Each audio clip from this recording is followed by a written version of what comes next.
ভালোর মধ্যে ভালো হয়েছে যে কালীঘাটে চৌঘাটে যে শুয়ে থাকতো শেষ পর্যন্ত তাকে হয়তো আর চৌঘাটে শুতে হবে না, কারণ চৌঘাটে শুতে শুতে শুতে শুতে সে কিন্তু শেষ পর্যন্ত টিকিটটা পেল।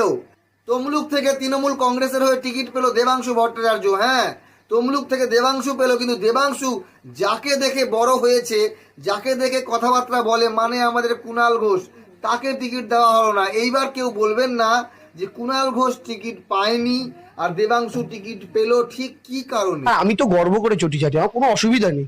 বাংলার চটির অসাধারণ আর হুগলি থেকে টিকিট পেয়েছে রচনা ব্যানার্জি। এবার বিষয়টা ক্লিয়ার হলো, পরিষ্কার হলো মানুষের সামনে যে দিদি নাম্বার ওয়ানে গিয়ে দিদি যে ছবিটা এঁকেছিল সেই ছবিটা কি ছিল কেউ বুঝতে পারেনি। সেটা কি ঘাস ফুল ছিল, জোড়া ফুল ছিল, না অন্য কোনো ফুল ছিল? যাই থাকুক না কেন, তবুও দিদি নাম্বার ওয়ানের যে দিদি রচনা ব্যানার্জি, তিনি কিন্তু বাহ, দারুণ।